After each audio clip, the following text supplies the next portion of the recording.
지금 미국 퍼먼 대학교에서 경영학 교수로 재직 중입니다. 교수님, 한국에 계시다가 이제 완전히 미국으로 가신 건가요? 예, 2005년도에 제가 유학을 와서 어, 지금 벌써 19년째 살고 있네요. 교수님께서 서울대학교 경제학과를 나오시고 한국 종합금융회사에서 이제 일하시다가 이제 코넬 대학으로 유학을 가셔가지고 이제 미국에 계속 계신 거고, 그렇게 하면서 계속 연준을 이제 공부하신 거고, 예, 그다음에 1997년도에 경제위기 IMF 경험하시면서 왜 이런 일이 벌어났을까, 그것도 계속 공부하신 거고요. 예, 그렇습니다. 아, 그러한 과거들이 총망라돼서 이제 이렇게 패드 시그널이라는 책이 나오게 되군요. 예, 뭐 거의 저희 반자서전이라고 보셔도 됩니다. 아, 그렇군요. 그러면 교수님, 궁금한 게, 여기 저자 소개란에도 보니까, IMF 위기가 터졌을 때 진짜 최전선에서 활동을 하고 계셨는데, 국제금융 분야에서. 예, 이때 정말 큰 고민에 빠지셨다고 그랬습니다. 예. 그래서 도대체 이게 원인이 뭔지 막 고민을 하셨는데, 요 때의 상황을 조금 이야기해 주실 수 있으실까요? 그러니까 제가 처음 1993년 11월에 종합금융회사에 취직을 처음에 근무를 시작해서 첫 발령을 받은 것이 외환 딜링 룸이었습니다. 그러니까 이제 주니어 딜러로서 외환 딜링도 직접 하고 또 외화 자금에 대한 수급을 관리를 했었는데요. 그러다가 한 2년 후에 저희는 국제금융부가 있고 또 국제투자부가 있었습니다.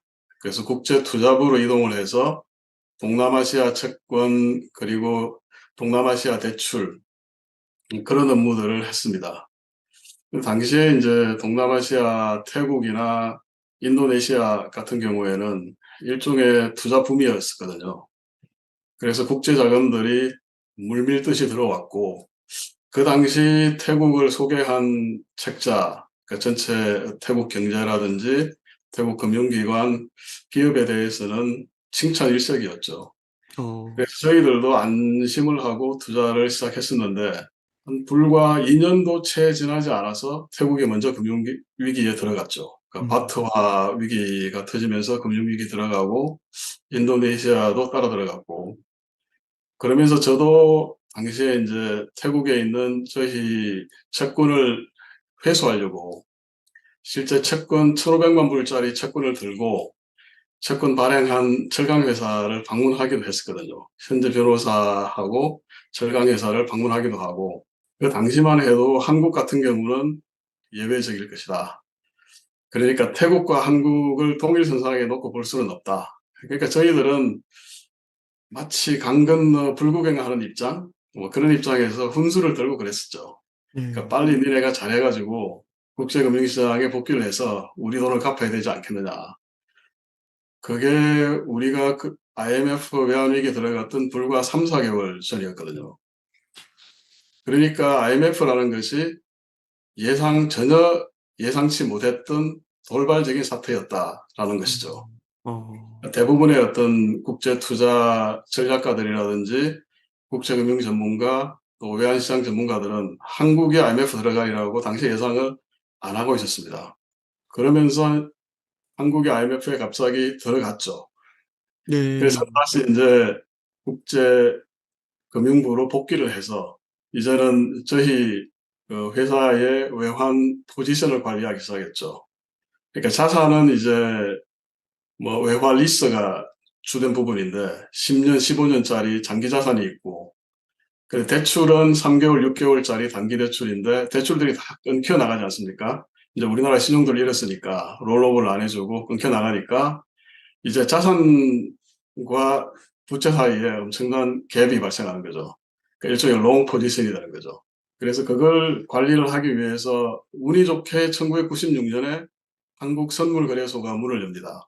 네, 그래서 한국선물거래소 통해서 이제 그 선물 뭐 그 당시에 블락딜이라고 그랬죠. 블락딜이라는 것을 선물회사와 함께 만들어서 마치 선물회사의 시종도를 빌려서 일종의 그 선물 환거래, 그러니까 포워드 거래를 하는 식으로 해가지고 환위험 관리를 하고 했죠. 그러면서 뭐 엄청난 스트레스를 받았었죠, 당시에. 어, 그러니까 그건 엄청난 트라우마였어요. 저하고 같이 동종업계에서 근무하던 뭐 굉장히 좋은 은행들, 그러니까 당시에 연봉도 가장 많이 주고 가장 우수한 사람들이 갔던 뭐 장기신용은행이라든지 또 저희 빌딩에 같이 있었거든요. 뭐 보람은행 이런 은행들이 다 쓰러졌죠. 네. 그리고 서울 시내에 이제 5대 시중은행이라고 했던 제일은행, 조흥은행 다 퇴출됐죠. 어. 그러면서 인제 많은 은행원들이 일자리를 잃었고, 또 저희 회사도 2000 년도에 인제 정부의 영업 정지 명령을 받아서 결국은 사라졌죠. 그러니까 저 개인적으로도 굉장히 큰 어떤 피해를 당했다고 해야 될까요? 제 운명 자체가 송두리째 바뀌었던 그런 어. 경험이었고, 예. 어. 지금은 인제 20년 이상이 지났으니까 많은 분들이, 아마 또 젊은 분들은 특히나 그럴 거예요. 뭐 IMF 그러면 하나의 역사적인 사건으로 기억하지만 저 같은 경우에는 생생히 살아있는 하나의 인생의 큰 어떤 블랙스완 같은 그런 돌발적인 사태였죠. 그러셨군요. 예. 그러면요 교수님 왜 그때 그런 위기가 정말 블랙스완처럼 예상하지 못한 엄청난 위기가 왔을 거라고 하시나요? 제가 제 패드 시그널 책에서도 썼지만 "문제는 경제가 아니라 어. 금융이다."라는 것이 제가 내린 결론이었거든요. 어. 모든 분들이 경제에 많은 포커스를 맞췄거든요.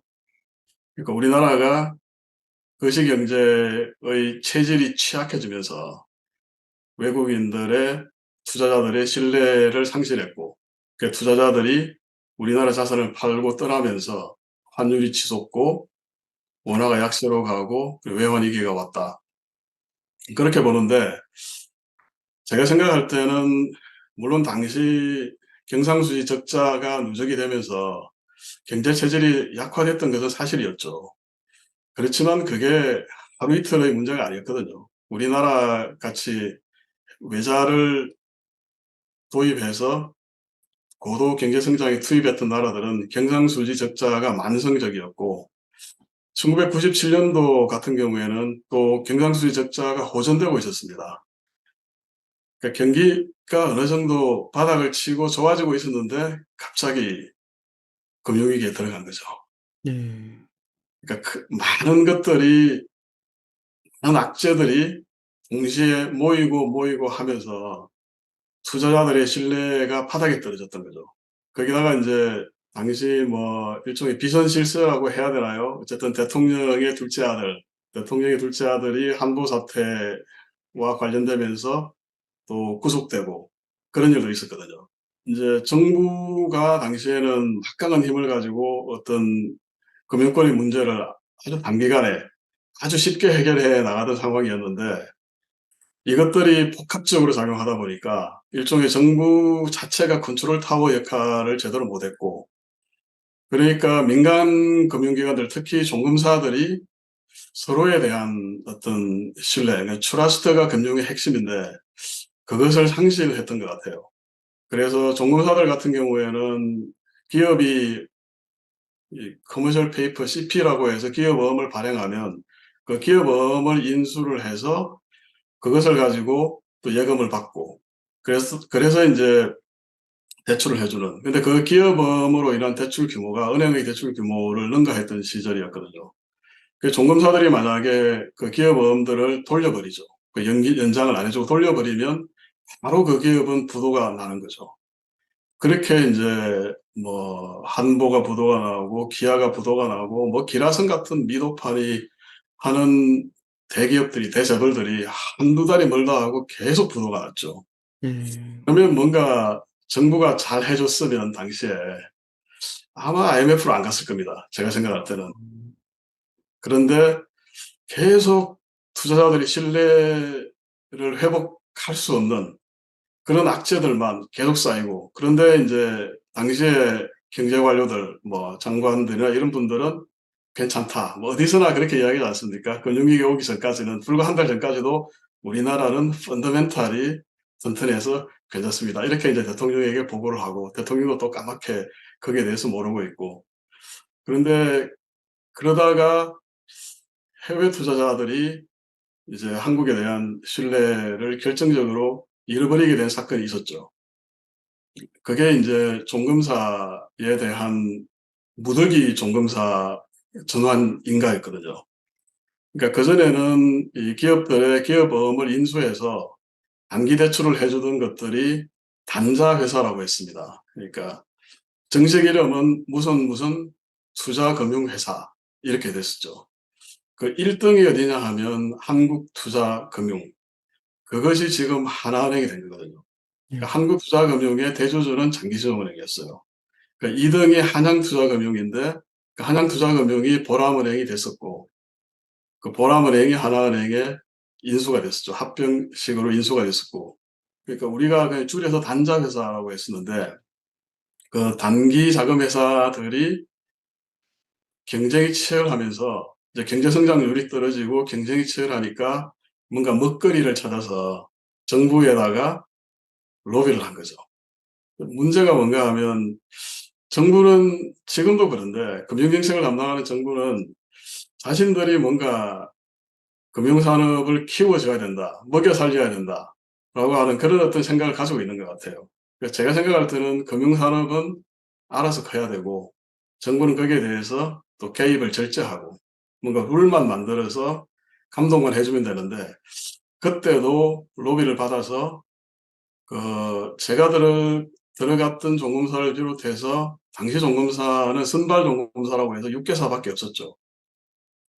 그 6개사하고 그리고 국내에 있는 서울에 있는 시중은행 그리고 지방은행들 합쳐서 아마 한 20여 개 그리고 인제 뭐 외국은행 지점들이 있는데 그것들을 외국환 은행이라고 합니다. 그러니까 외국환 라이선스를 가지고 있죠. 그 은행들은 환거래를 할 수 있죠, 기업들하고. 그 외환거래 FX 거래를 할 수가 있고 또 국제금융시장에 나가서 달러화를 빌려올 수 있죠. 근데 생각해 보면 그 20여 개 있던 외국환 은행 숫자가 갑자기 24개가 늘어난 거예요. 네. 50개가 된 거죠. 그런데 사실 저희들한테 달러를 빌려주던 전주들은 제한돼 있었거든요, 숫자가. 거의 대부분 일본계 은행들 아니면 유럽계 은행들, 미국계 은행들은 사실 돈을 잘 안 빌려줬었고 근데 그 제한된 어떤 시장, 홍콩이나 싱가포르, 도쿄 시장인데 그 자금 시장에 갑자기 24개의 새로운 은행들이 나타나서 우리한테도 돈을 빌려달라라고 하니까 당황한 거죠. 이게 뭔가 한국이 금융감독에도 문제가 있고 뭔가 이상하게 돌아가는 것 같다라는 생각을 하게 된 거죠. 네. 그래서 인제 스트레스 테스트를 해 봤는데 제가 기억나는 것이 뭐 제 기억이 100% 정확한 것은 아닙니다. 오래전 얘기이기 때문에. LG그룹이 가지고 있었던 그 투자금융회사가 부산투자금융회사라는 회사가 있었어요. 그 회사가 이제 LG종합금융으로 전환을 했었거든요. LG종금이 국제금융시장에 나가니까 이제 다른 스위스계 은행이 저희들한테 물어보는 거예요. LG그룹 계열사라고 그러는데 이 회사가 좋은 회사냐? 우리가 돈을 빌려줘도 되겠느냐? 일종의 인제 하나의 의심을 가지고 있는 거죠. 그런데 우리 종금사들이 달러 자금이 말리면 한국은행이 외국환 평형기금이라는 것을 만들어서 대출을 해 줍니다. 일종의 뭐 페드가 연준이 특별기금을 만들어서 은행들한테 지금 대출을 해 주고 있지 않습니까? 뭐 비슷하게 상시적인 어떤 그런 외화 대출 기구인데 그 외국환 평형기금이 입찰을 받아서 이제 돈을 배정을 하는 거죠.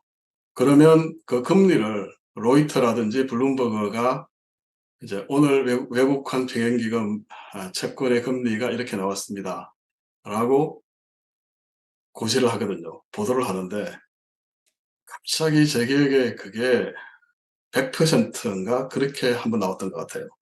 그러니까 보통 금리가 리보 금리, 그러니까 우리가 이야기하는 라이보 금리에 조금 붙여서 나가는 것이기 때문에 한 5% 당시에 음. 4% 그래야 되는데 이렇게 생각해 보십시오. 이게 100%가 됐다는 이야기는 스트레스 테스트에 완전히 실패했다는 이야기죠. 그래서 네.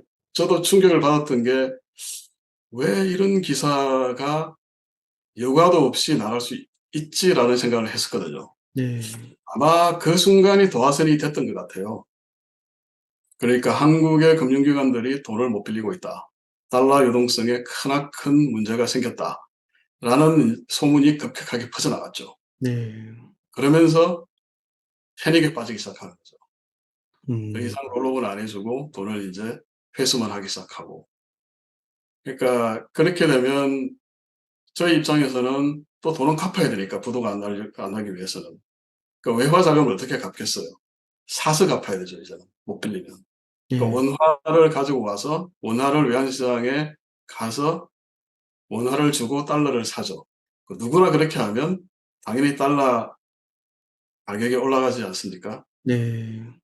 그래서 그게 9월 말 10월 달에 1,000원이 되고 제가 그때 홍콩 출장 갔는데 출장 가는 비행기 타기 직전에 1,000원을 돌파하더라고요. 네. 얼마 안 있어서 1,500원이 되고 또 그 막 크리스마스 이브 1997년 크리스마스 이브가 외환위기의 정점이었죠.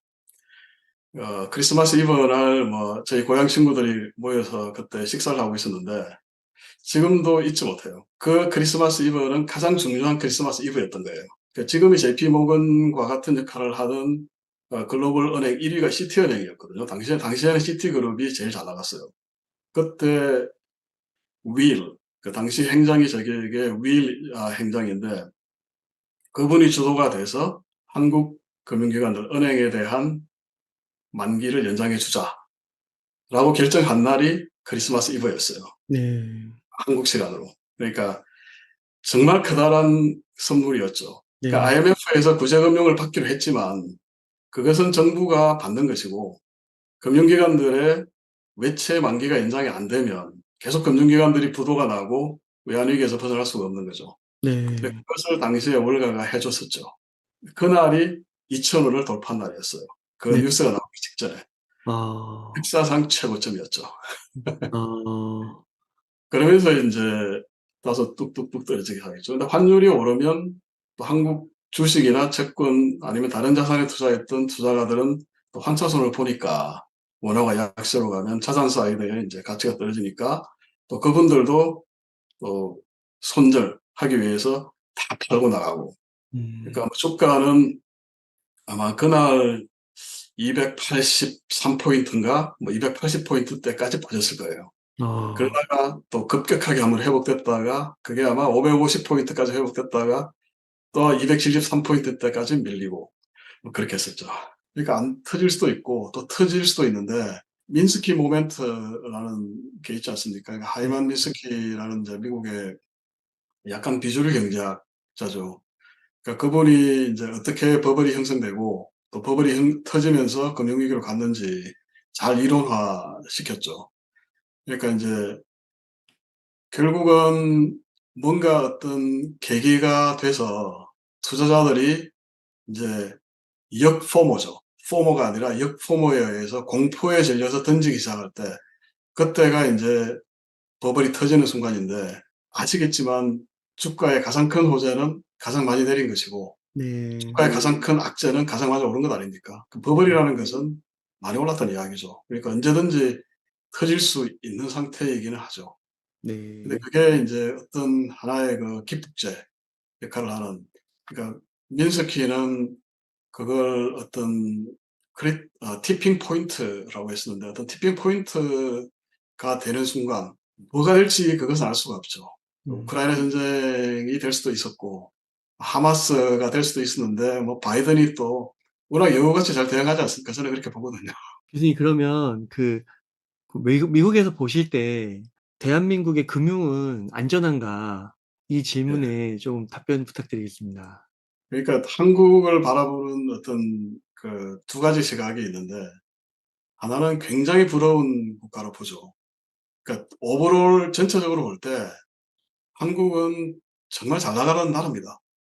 그러니까 어. 경제도 정말 잘 성장하고 있고 또 경제 성과도 정말 좋고 다른 나라들하고 비교하면 문제가 정말 작은 나라예요. 아 왜냐하면 그래요? 제조업의 모범생이고 하기 때문에 또 민주화도 뭐 이상적으로 지금 굴러가고 있고 물론 뭐 정치적인 지향에 따라서 뭐 좋아하고 싫어하고 하시는 분들은 있겠지만, 그런데 금융은 어떠냐. 경제는 제조업은 모범생인데 금융은 열등생이라는 거죠. 음. 금융의 수준이라든지 깊이나 넓이나 이런 것들은 선진국 수준이 결코 아니죠. 그러니까 금융산업들도 보면 대체로 천편일률적이고, 다른 회사에서 하면 나도 따라하고 또 안 하면 비난받고, 뭔가 이게 미국 금융이 발전했던 것은 이노베이션이 끊임없이 생겼기 때문이거든요. 그러니까 프라이빗 에쿼티 뭐 사모펀드 같은 경우도 사실 나온 지 그렇게 오래가 안 됐는데, 그걸 인제 블랙스톤 같은 경우에는 제대로 해 가지고, 그 블랙스톤 슈왈츠만 회장 같은 경우에는 뭐 한 해 가져간 월급만 뭐 샐러리만 이것저것 합쳐서 2조 원이라고 하지 않습니까? 그러니까 아. 그렇게 인더스트리 자체가 커지고, 그 모기지 MBS 같은 경우도 사실 어떤 하나의 이노베이션으로 나온 거거든요. 그러면서 인제 금융도 커지고 또 돈도 벌고 하는 건데, 우리나라는 너무 관치 금융이 세고, 또 어떤 정부의 인가를 다 받아야 되고, 또 서로 책임을 안 지려고 하는 그런 게 강하고. 그러니까 보면 일단 크게 봐서 두 가지지 않습니까, 지금 문제가. 근데 가계 부채 문제인데, 가계 부채 문제는 간단하게 말하면 전세 대출하고 부동산 담보 대출이죠. 그 부분. 그다음에 인제 또 하나는 부동산 프로젝트 파이낸스 문제. 그러니까 이거는 인제 업체들이 한 거죠. 그러니까 그 두 개가 사실 내관이고, 미국이 만약에 금융위기에 들어갔을 때 제가 가장 크게 우려하는 것은 자산 시장은 서로 동조화돼 있기 때문에, 그 사실 전 세계 뭐 주택 가격이 많이 오른 나라가 한국만 있는 것은 아니죠. 많은 나라들의 주택 가격이 사실 다 같이 올랐는데 미국을 따라간 부분이 강하죠. 그러니까 연준이 금리를 0%로 내리고 양적 완화를 하면 돈들이 풀리고, 그 유로 달러가 움직이고, 그 MBS로 들어가고 이러면서 인제 모든 나라들의 주택 가격도 같이 덩달아 올라가는 것이거든요. 한국도 예외가 아니고. 그러면 미국에서 주택 시장이 붕괴되면 어떻게 되느냐. 다른 나라들도 따라가겠죠. 그런데 가장 크게 타격을 받을 나라가 어디냐. 바로 한국이죠. 어. 왜냐하면 일단 equity라고 하는 어떤 내가 집을 가지고 있을 때 내 자본이죠. 내 그 자산 가격에서 부채를 뺀 equity가 굉장히 작고, 그래도 미국같이 고정금리 대출 비중이 90%가 넘으면 상관이 없는데, 또 고정금리 대출 비중이 적고, 그러면 바로 타격을 받을 수가 있죠. 거기다가 자산 가격까지 떨어지면 이제는 equity가 마이너스가 돼 버리죠. 그러면 은행 입장에서는 담보 가치가 줄어드는 것이고, 그리고 은행은 더 이상 대출을 할 수가 없죠. 네. 은행이 대출을 안 하면 그러면 또 연체가 부도가 더 증가하는 거고, 은행 연체율이 높아지는 거고, 은행이 부실화되고, 그럼 은행에다가 인제 은행에 구제금융을 해야 되고, 그런 어떤 악순환으로 갈 수가 있는 거죠. 근데 이것이 뭔가 해결이 돼서 긍정적인 방향으로 가야 되는데 계속 악화되고 있다는 게 문제지 않습니까? 이 네. 정부가 바뀌고 나서도 계속 가계 대출은 늘어나고, 이게 뭔가 근본적인 어떤 대책, 그런 게 나오지 않으면 정말 위험한, 그러니까 결국은 또 IMF 같이 어떤 경제가 문제가 아니라 금융이 문제가 돼서 나라가 큰 어떤 공간에 처하는 그런 상황이 올 수 있는 거죠. 지금 저출산 문제, 이런 것들하고 다 엮여 있는 문제지 않습니까? 네. 그러니까 정부가 아마, 제가 굉장히 조심스러운데, 미국 같은 경우는 사실 그린벨트라는 게 없습니다.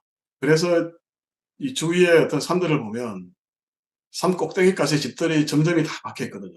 길들이 다 어. 나가 있고. 근데 겉으로 보기에는 없는 것 같이 보이죠. 안에 들어가면 보이고. 그렇게 하면서 사실 주택 공급이 늘어날 수도 있고, 또 주택 가격을 떨어뜨릴 수도 있죠. 그래서 뭔가 제가 생각하기에는 획기적인 뭔가 좀 발상의 전환, 그리고 젊은 층들에게는 정부가 과감하게 공짜로 주택을 제공한다든지, 공짜로 주택 자금을 준다든지, 이렇게 해서 우리가 이야기하는 대혁신 정책, 그런 게 나와야 될 것 같아요. 이게 그냥 뭐 은행들한테 "왜 이렇게 금리를 올려? 금리 좀 내려라."라고 한다든지, 계속 나와서 너무 위험해 보인다. 자제하라. 그런 어떤 메시지 가지고 해결될 수 있는 문제는 아닌 것 같고요. 뭔가 이 정부의 어떤 대결단 그런 게 필요한 시기가 아닌가. 그런 게 없으면 아마 일본이 겪었던 뭐 똑같은 길은 아니겠지만 일본이 겪었던 버블 붕괴 그리고 나서 경제 성장이 수십 년간 안 되는 그런 상태가 될 가능성도 있지 않을까. 굉장히 염려스럽습니다 사실. 저도 젊었을 때는 굉장히 리스크 러빙이었거든요. 음. 작전주가 어디 없나 그런 거 하고 그런 작전주 게시판에 가서 글도 쓰고 네.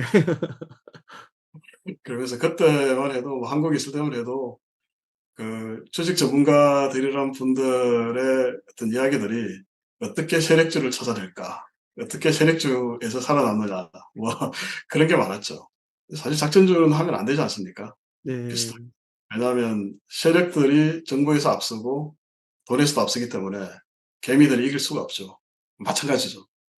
그러니까 연준이 거대한 판을 벌여놔서 이게 거품이 쌓이고 그래서 자산시장 전체적으로 굉장히 버블이 커졌을 때는 주식시장 전체가 사실 작전화됐다고도 볼 수 있죠. 네. 맞네요. 좋은 이야기로는 연준 푸시라고 이야기를 하기도 하지만 저는 네. 그렇게 보거든요. 그때는 개인 투자자들은 위험 자산 시장에 가지 마라. 어. 그때는 그냥 현금 가지고 있어라. 그러니까 포모를 자꾸 느끼니까 포모를 안 느끼게 안 보면 되죠. 네. 아 그렇군요. 그 외에 다른 그 대안들도 많지 않습니까? 예를 들면 뭐 채권 시장에 투자를 해도 되고 그러니까 주식만 개별 주식만 볼 필요가 없죠. 그 개별 주식보다는 사실 좀 더 패시브한 ETF 투자가 좀 더 안전하고 글로벌 달러 자본 흐름을 주도하는 주체가 이 연준임을 알게 되었다.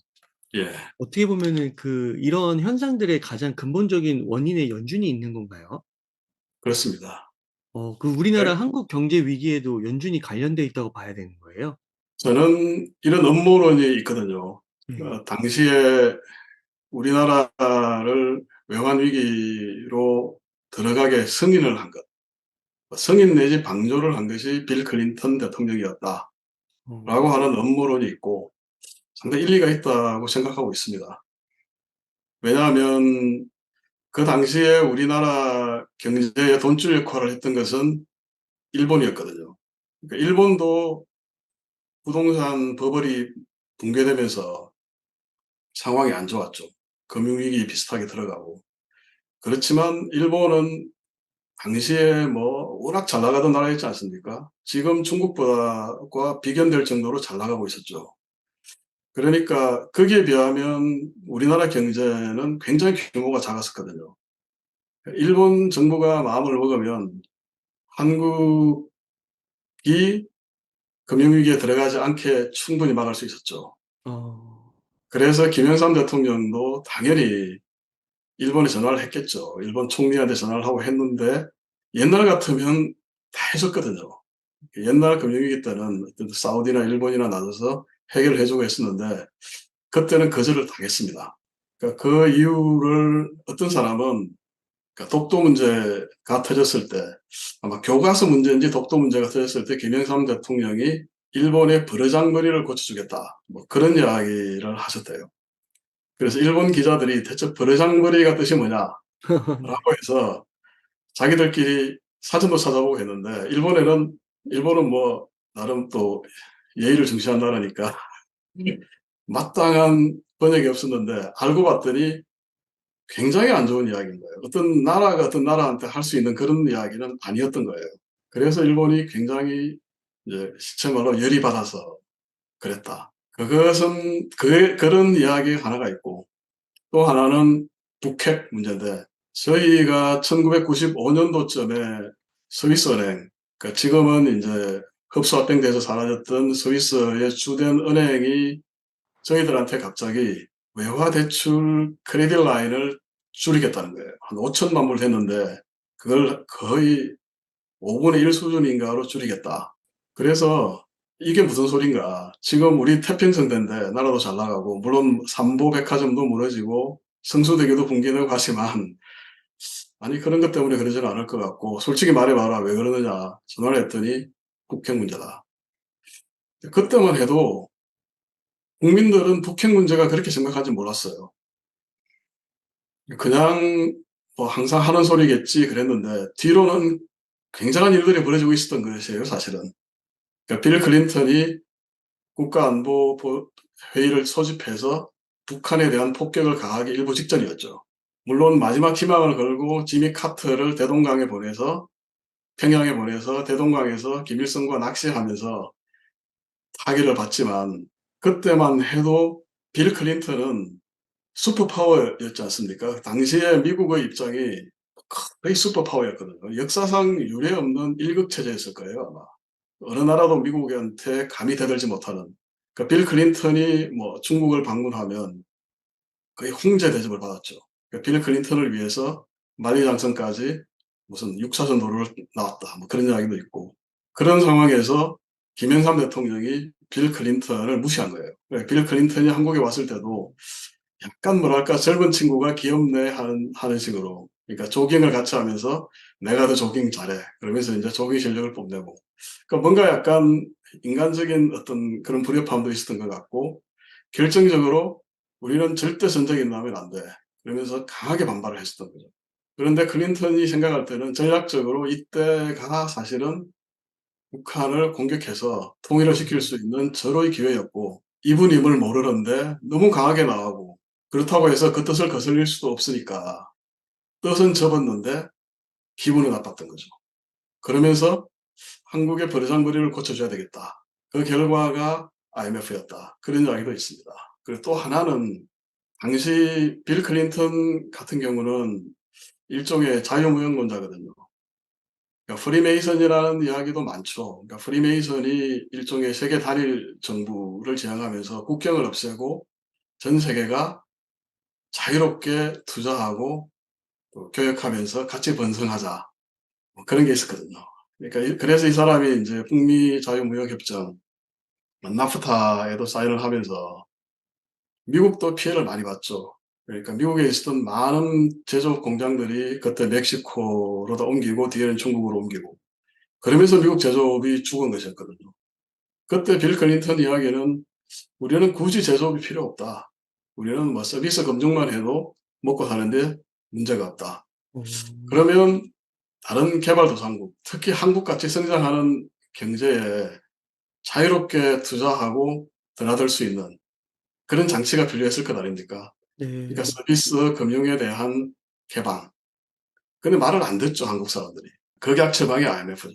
IMF에 집어넣고 IMF가 점령군으로 와서 협상하면서 "우리 말 안 들으면 너희는 바로 부도가 나." 이러니까 두 손 들고 다 개방한 거죠. 또 아. 다른 나라들도 모델 케이스로 한국을 보여주니까 다른 나라들도 또 쭉쭉 따라가고. 그러니까 미국의 어떤 월가의 하나의 룰이 이른바 글로벌 스탠다드라는 이름으로 전 세계로 퍼져나갔죠. 그게 아. 아시아 외환 위기의 어떤 큰 여파 중의 하나죠. 아 그렇군요. 그러면은 그때 이제 IMF 때 그걸 한번 경험하고 전 세계 국가들이 지켜보면서 그 이후에는 이제 이런 일은 발생하는 가능성이 굉장히 낮다고 볼 수 있을 것 같은데 어떠세요? 그런데 최근 달러가 작년에 그 뭐 킹 달러 그러면서 초강세로 갔지 않습니까? 네. 그때도 뭐 이집트, 아르헨티나 또 몇몇 나라들 같은 아 경우는 사실 외환위기로 들어갔었죠. 네. 우리나라도 지금은 경제 체질이 굉장히 강해졌으니까 버티고 있지만 또 물가가 치솟고 또 한번 휘청했지 않습니까? 그러니까 미국 달러화가 어떤 기축통화로 있고 또 유로 달러가 투자의 어떤 주된 하나의 그 유동성으로 쓰이는 한에서는 그런 위기는 개발도상국에서는 계속 발생할 겁니다, 주기적으로. 어 달러화가 강세로 갈 때마다 발생하는 거죠. 그러면은 교수님께서 아까 말씀해 주실 때 그 "이런 경제 위기가 경제 문제가 아니라 금융의 문제다."라고 얘기를 해 주셨잖아요. 네. 그러니까 결국에는 그 돈이 돌지 않아서 저희가 뭐 급할 때 돈을 끌어오지 못해서 벌어지는 문제고 그렇습니다. 우리나라 이런 경제나 뭐 이렇게 지표상에서 뭐 쪼금 뭐 마이너스가 되고 쪼끔 떨어지고 이런 것들은 큰 문제는 아니라고 저희가 봐도 되는 건가요? 결국은 투자자들의 신뢰, 그러니까 네. 투자자들의 어떤 기대 수익, 그러니까 그 나라의 어떤 리스크를 테이크할 의향이 있느냐라는 것인데, 그 신뢰를 유지하는 것이 중요하겠죠. 네. 그런데 거시경제 지표라는 것이 사실은 거시경제 지표나 기업의 수익성 그리고 정부의 정책 같은 것이 그런 신뢰를 뒷받침하는 하나의 밑바탕이 되지 않습니까? 네. 평소에 인제 그렇게 쌓여서 가는 거죠. 근데 IMF 이후에 우리나라 환율이 2,000 원을 돌파하니까 우리나라 무역 수지 흑자가 엄청나게 눈덩이같이 늘어나는 거예요. 그래서 2-3년 지나서 금방 그 돈을 갚아 버렸거든요. 결국은 경제가 문제가 아니었다는 거죠. 그러면요. 그 교수님 그러면 책으로 좀 다시 들어가서 그 이제 1부 제목이 슈퍼 버블의 미래 읽기예요. 예. 그 금융위기 시즌 2는 오는가 이렇게 돼 있는데 예. 지금 현 상황을 혹시 그때 IMF나 그런 경제 위기 때랑 좀 비견해서 '아 좀 심각하다.' 이렇게 보시는 걸까요? 예. 그렇습니다. 네. 어떤 면에서 그렇게 보시는 거예요? 1997 년은 미국 입장에서는 사실 경기 호조, 그러니까 호경기가 계속되고 있었죠. 그 2차 대전 이후에 최장기 호경기가 계속되고 있었던 시기였기 때문에 미국은 그때를 위기 상황으로 받아들이지는 않죠. 그런데 미국의 위기는 2000 년에 오지 않습니까?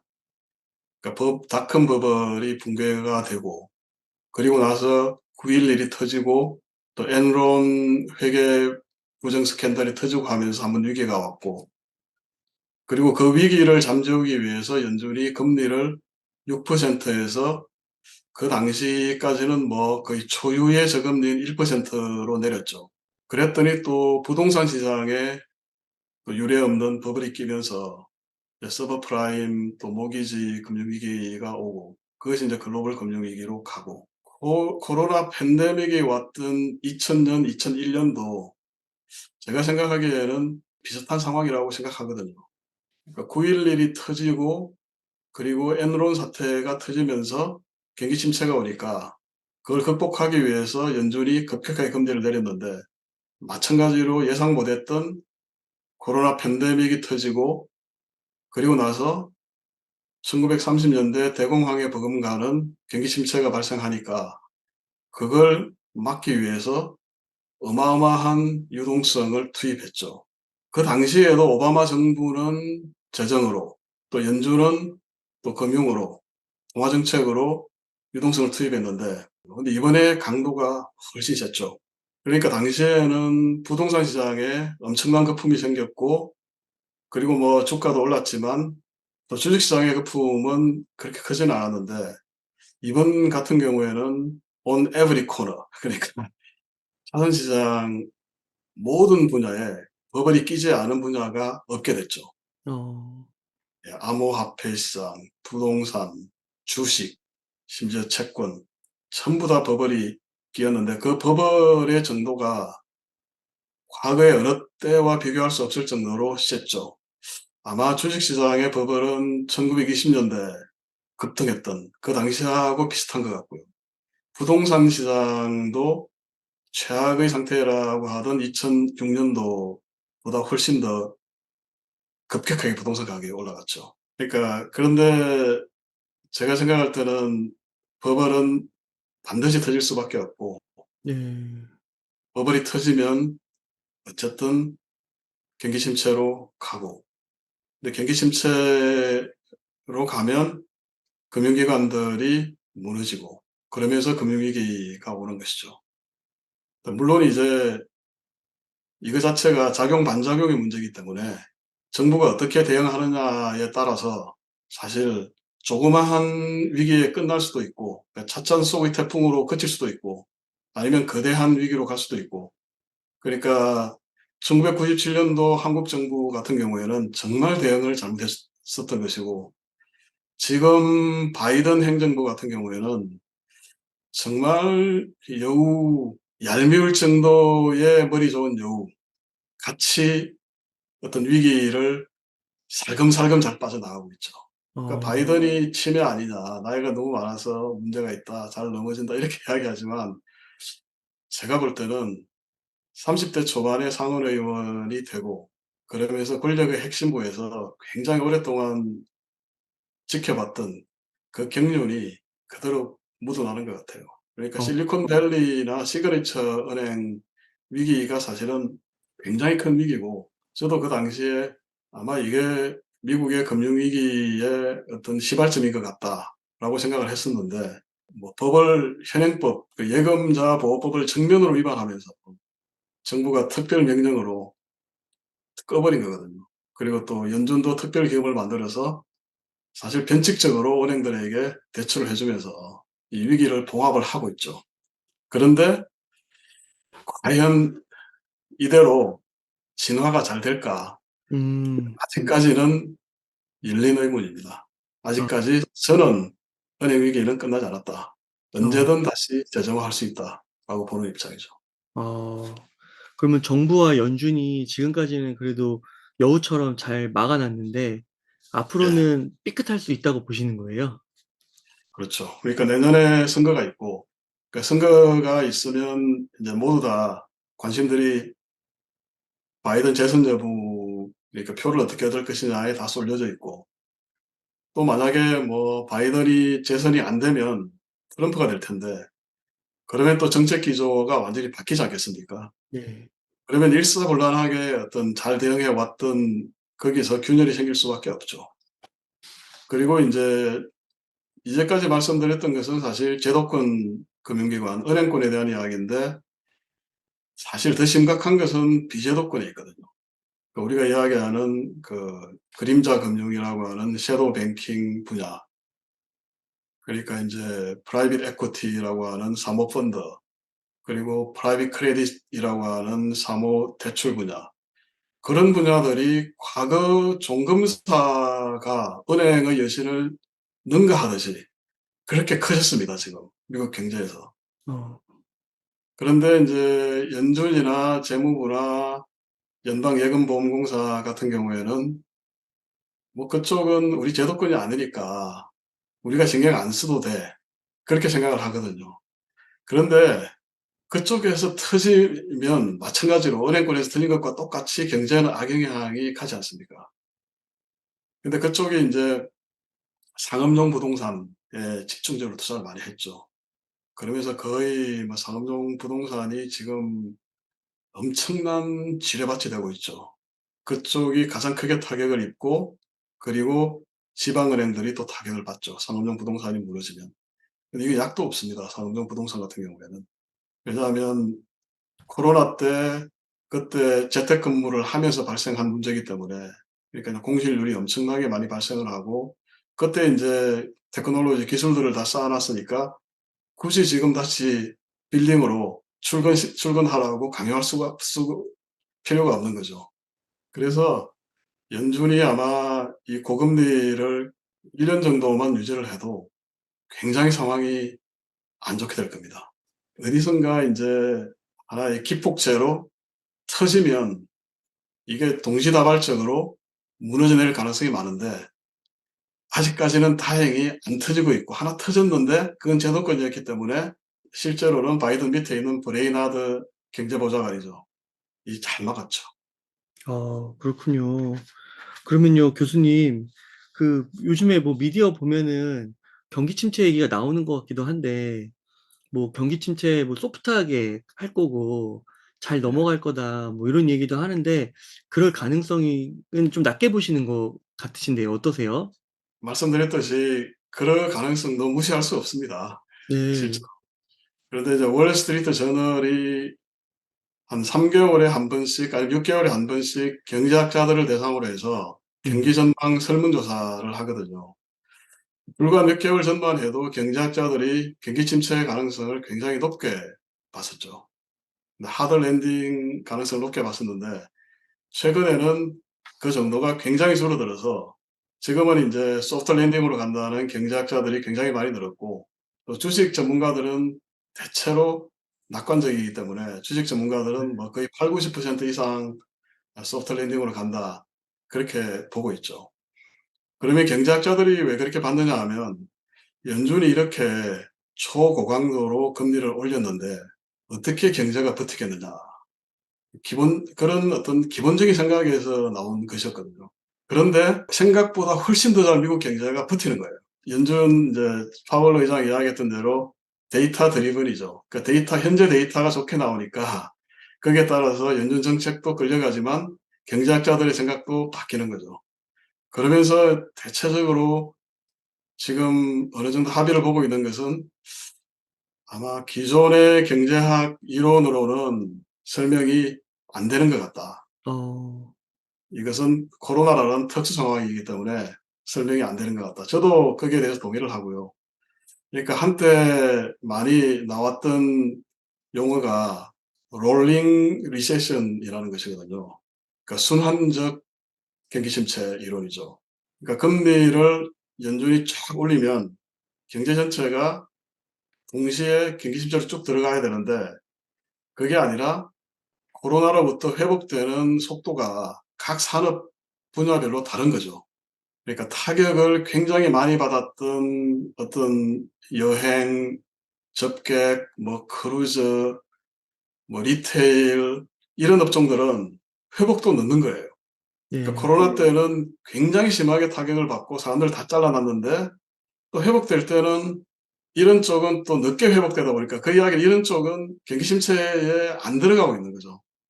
그런데 이제 빅테크라든지 아니면 특히 부동산 중개, 뭐 부동산 업종 이런 쪽은 벌써 경기 침체에 들어갔었거든요. 사람들도 많이 잘랐다고요. 그러니까 이 속도의 차이가 고용 시장도 튼튼하게 보이고 왜냐하면 그쪽은 뭐 임금을 적게 주는 대신에 어쨌든 고용하는 숫자는 훨씬 많으니까 계속 그 고용 데이터는 견조하게 나오는 거죠. 그런데 제가 최근에 와서 눈여겨보는 것은 은행 쪽인데 드디어 은행 쪽이 이제 정리해고, 그러니까 레이오프라 그러죠. 정리해고를 점점 강화하고 있거든요. 시티그룹 같은 경우가 뭐 3대, 4대 은행인데 뭐 7천 명을 해고한다고 하지 않습니까? 굉장히 충격적이죠. 그리고 소리 소문 없이 뭐 우리항은행이라고 하는 뱅크 오브 아메리카나 웰스 파고나 이런 쪽에 상당히 중요한 분야, 그러니까 투자은행 분야 같은 경우도 소리 소문 없이 지금 해고를 계속하고 있습니다. 이게 막 시작이라는 거죠, 은행 분야에. 그 은행들이 드디어 인제 부실 여신 때문에 무너진 은행들이 인제 점점 늘어나고 있고 그러니까 점점 이 위기가 인제 제가 느끼기에는 조금씩 조금씩 가시화되고 있는 거죠. 어. 그럼 교수님 그 위기가 오면은 지금 고금리니까 금리를 또 낮추면 해결될 수 있는 거 아니에요? 맞습니다. 과거 같으면 네. 물가가 오르면 연준이 금리를 올리고 그러면 경제가 인제 거의 전 산업이 동시에 침체에 들어가고 그러면 경기가 침체에 들어갈 것 같은 조짐이 보이면 연준은 또 금리를 또 내리고 또 금리를 내리면 또 주식 자산시장의 가격이 오르면서 또 경기가 회복이 되고 이런 사이클이었는데 지금은 연준이 금리를 빨리 내릴 수가 없죠. 그게 인제 일종의 롤링 리세션의 하나의 역설이죠. 그러니까 고용 시장이 사실은 속을 들여다보면 질적으로 좋은 상태가 아닌데도 고용 지표가 좋게 나오다 보니까 자기들은 데이터 드리븐이다 그러면서 이게 어느 정도 금리 인상까지는 안 가지만 금리 인하까지 갈 수는 없는 거죠. 그리고 또 고용 시장이 버티면 어느 정도 가계 지출, 소비도 버티니까 경기도 버티게 되고 그러면 인제 서비스 분야, 특히 주택 가격 같은 경우도 버티니까 인제 연준은 근원 물가를 보지 않습니까? 그러니까 근원 물가가 2.5% 아래로 내려가야지 아마 금리 인하를 할 수 있을 것 같은데 아마 근원 물가가 2.5% 안으로 당장 내려가기가 쉽지 않을 거예요. 네. 그리고 연준은 그 과거에 자기들이 인플레이션한테 뒤통수를 맞았던 그런 기억들이 있거든요. 그게 인제 1970 년대 중반에 한번 그랬고 그 1980 년대 초 폴 볼커 때도 그랬죠. 그래서 제롬 파월 의장 같은 경우에는 그 이야기를 한번 했을 거예요. 우리는 인플레이션이 갑자기 역습을 해 왔던 그런 과거가 역사가 있음을 잘 기억하고 있다. 근데 제롬 파월 입장에서는 사실 자기가 큰 실수를 한번 한 거기 때문에 자기가 빨리 금리 인상을 뭐 안 해서 엄청난 음. 혼란, 인플레이션이 오고 금리가 올리고 뭐 전 세계가 혼란에 빠진 기억이 있기 때문에 오히려 용기 있게 금리 인하에 나서기가 힘든 상황이죠. 일종의 큰 딜레마입니다. 그런데 만약에 연준이 이제 다른 나라들이 지금 금리 인하에 나서고 있지 않습니까? 유럽도 나선다는 이야기가 있고 ECB도 나선다는 이야기가 있는데 연준이 서립게 금리 인하에 나선다.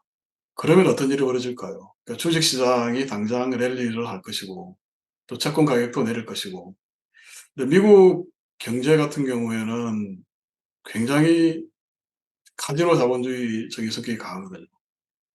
그러니까 주가가 오르면 또 가계가 어떤 부의 효과에 의해서 소비가 늘어나고, 그럼 가계 소비가 늘어나니까 기업들 이익도 늘어나고 그 경제가 성장하고 또 경제가 좋으니까 또 주가가 오르고 하는, 그러니까 그런 어떤 성장 메커니즘으로 달려왔는데 만약에 그게 재현이 되면 당장 인플레이션의 2차 역습이 시작될 가능성이 굉장히 많죠.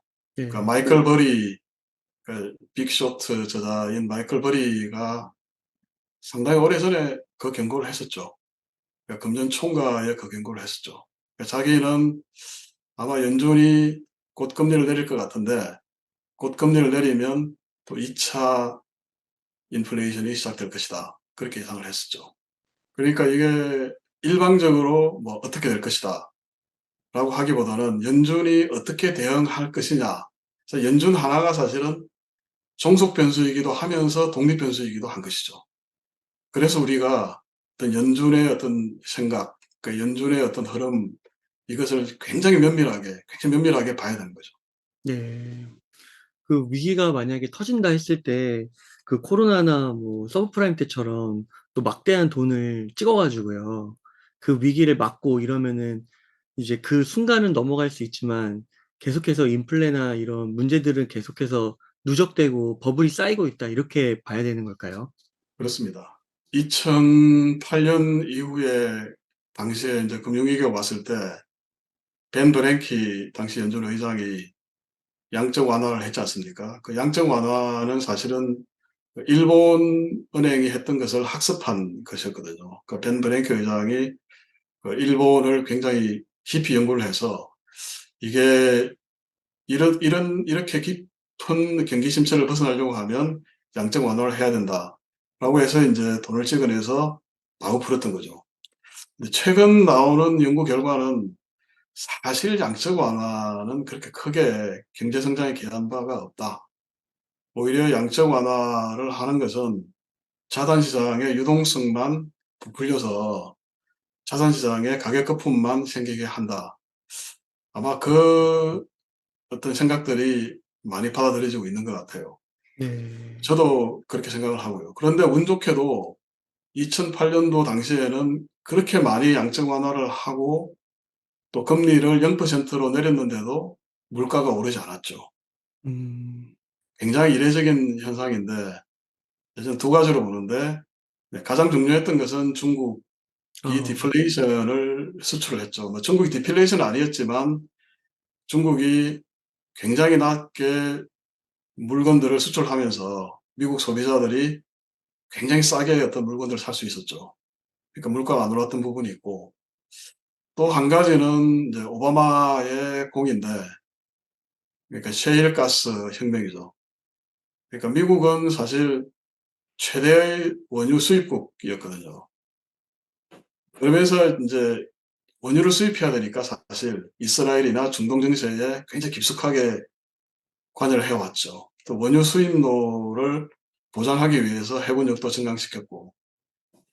근데 오바마가 셰일가스에 대한 셰일가스 개발에 대한 지원을 강화하면서 이제 셰일가스 생산이 폭발적으로 늘어나면서 인제 세계 제1위 원유 생산국이 돼 버렸죠, 미국이. 오히려 원유 수출국이 되면서 유가가 미국 경제에 물가에 미치는 영향이 굉장히 축소됐죠.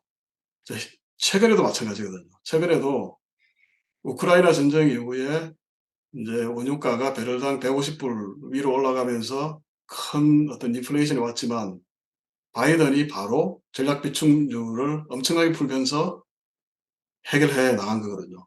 그러니까 휘발유 가격을 낮추고 원유 가격을 낮추고 하면서 사실 인플레이션을 잡아 나간 거거든요. 그러니까 연준이 금리를 많이 올린 부분도 있지만 사실 제 개인적인 생각으로는 바이든의 전략 비축류가 더 큰 역할을 했다고 생각해요. 근데 그게 2008년 이후로는 됐는데 이번에는 사실 공급 측 요인하고 수요 측 요인이 결부가 되면서 인플레이션이 왔지 않습니까? 그러니까 팬데믹 때 이제 글로벌 공급망이 붕괴되면서 인플레이션이 왔기 때문에 사실 그 두 개가 화학적 작용을 일으키면 얼마나 큰 악영향을 일으킬 수 있는지를 극명하게 보여줬죠. 그래서 이제는 나라가 빚을 내서 풀어서 경기를 부양해도 인플레이션이 안 올 것이야 라고 하는 이야기는 더 이상 할 수가 없게 됐죠. 네. 그러니까 이게 참 고민인 것 같아요. 이게 버블이 뭔가 쌓이고 있는 것 같은데 터지지 않는데 또 그동안 또 주식 시장이나 부동산 시장 가격이 올라 버리면 또 제가 이제 그 투자하시는 분들은 포모를 느끼니까 그렇죠. 예. 그 가운데서 이거를 그러면은 어느 정도 비중을 조절을 줄이려고 하면은 버블이 또 안 터지면은 또 손해를 보는 거고. 저도 젊었을 때는 굉장히 리스크 러빙이었거든요. 음. 작전주가 어디 없나 그런 거 하고 그런 작전주 게시판에 가서 글도 쓰고 네. 그러면서 그때만 해도 뭐 한국에 있을 때만 해도 그 주식 전문가들이란 분들의 어떤 이야기들이 어떻게 세력주를 찾아낼까? 어떻게 세력주에서 살아남느냐 뭐 그런 게 많았죠. 사실 작전주는 하면 안 되지 않습니까? 네. 비슷하게. 왜냐하면 세력들이 정부에서 앞서고 돈에서도 앞서기 때문에 개미들이 이길 수가 없죠. 마찬가지죠. 그러니까 연준이 거대한 판을 벌여 놔서 이게 거품이 쌓이고 그래서 자산 시장 전체적으로 굉장히 버블이 커졌을 때는 주식 시장 전체가 사실 작전화됐다고도 볼 수 있죠. 네 맞네요. 좋은 이야기로는 연준 푸시라고 이야기를 하기도 하지만 저는 네. 그렇게 보거든요. 그때는 개인 투자자들은 위험 자산 시장에 가지 마라. 어. 그때는 그냥 현금 가지고 있어라. 그러니까 포모를 자꾸 느끼니까 그 포모를 안 느끼게 안 보면 되죠. 네. 아 그렇군요. 그 그 외에 다른 그 대안들도 많지 않습니까? 예를 들면 뭐 채권 시장에 투자를 해도 되고 그러니까 개별 주식만 볼 필요가 없죠. 그 개별 주식보다는 사실 좀 더 패시브한 ETF 투자가 좀 더 안전하고 또 해외의 어떤 분산 투자가 더 안전하고 또 채권도 있고 교수님 혹시 그 암호화폐 비트코인은 그 SVB 사태 때도 가격이 좀 오르고 지금도 막 인플레이션 이런 얘기 나오면서 화폐량이 늘어나니까 막 암호화폐도 막 가격이 오르잖아요. 예. 요런 비트코인 이런 쪽도 대체 자산이 될 수 있을까요? 이미 대체 자산이 됐다고 봐야 되지 않겠습니까? 아 그래요. 이 기관 투자가들도 일정 부분 포트폴리오에 그 집어넣고 음. 이렇게 하기 때문에 저는 충분히 대체 자산이 이미 됐다고 보고 있거든요. 변수는 사실 정치적인 변수겠죠. 그러니까 중국에서 암호화폐가 금지됐듯이 만약 그 미국에서 뭐 그런 상황이 벌어지면 음. 굉장히 큰 어떤 문제가 발생하겠지만 뭐 그렇지 않는 한은 일단 자산으로서의 기능은 하고 있다고 봐야죠. 어. 그러면 약간 이런 지금 달러를 막 찍어내고 주식시장의 버블 이런 게 있는 거에 어떻게 아직은 뭐 초창기이긴 하지만 그래도 약간 해지할 수 있는 자산의 역할을 앞으로도 좀 기대해 볼 수 있을까요? 저는 그렇게 생각하거든요. 어. 그런데 인제 워렌 버핏이나 찰리 먼거가 말했듯이 내재적 가치를 환산하기가 힘들죠. 이 내재적 가치라는 것은 미래 현금 흐름 그러니까 뭔가 인컴이 나와야 되는데 그러니까 뭐 배당이라든지 이자라든지 이런 인컴이 나왔을 때 그를 통해서 내재 가치를 환산을 해서 해야 되는데 지금 암호화폐 같은 경우에는 모멘텀에만 의지해서 오르고 내리는 상태이기 때문에 리스크는 굉장히 크죠. 그러니까 인제 가장 어떤 그 위험한 자산의 카테고리에서 일부를 그 어떤 포트폴리오 분산 차원에서 투자하는, 그러니까 에셋 클래스이기는 한데 가장 리스크가 높은 에셋 클래스로 봐야 되지 않나 그렇게 생각합니다. 예. 이렇게 해서 패드 시그널의 김성재 교수님을 모시고 이야기를 나눠봤습니다. 긴 시간 동안 유익한 인사이트 많이 나눠주셔서 감사의 말씀드립니다. 오늘 고생 많으셨습니다. 예, 감사합니다.